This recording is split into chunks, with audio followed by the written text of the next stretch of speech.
आज आपण बनवणार आहोत झुणका। त्यासाठी मी काय साहित्य घेतलं आहे ते बघा।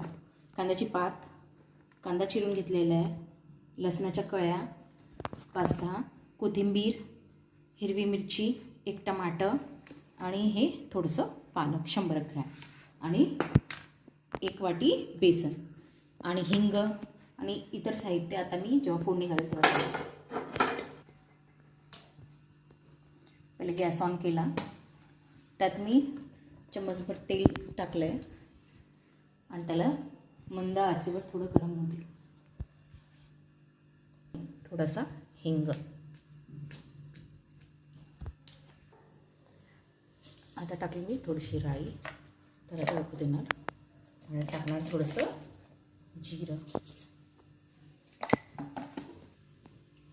आता घालते मी कांदा,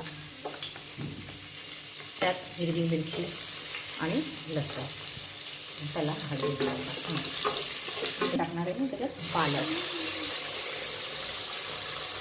आणि टोमॅटो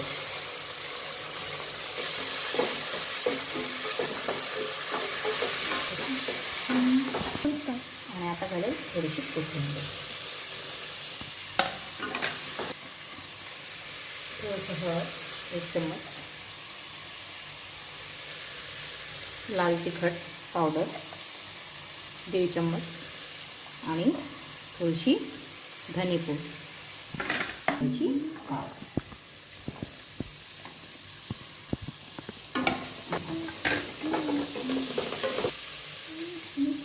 त्यात बेसन,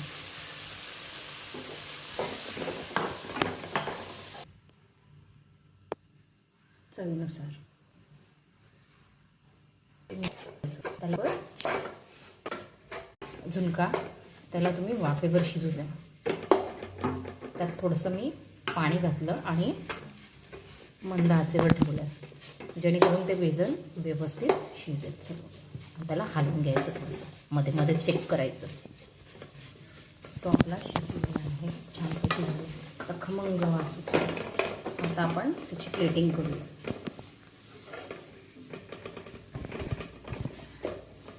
त्याला सर्व करा तुम्ही कोरिएंडर सोबत। बघा, तुम्ही पण ट्राय करा पालकाचा आणि कांद्याच्या पातीचा झुणका। हिवाळी स्पेशल ट्राय करा, नवीन काहीतरी आणि हेल्दी पालकाचा आणि कांद्याच्या पातीचा झुणका। ही रेसिपी नक्की ट्राय करा आणि कशी वाटली ती कमेंट करून सांगा। थँक्यू।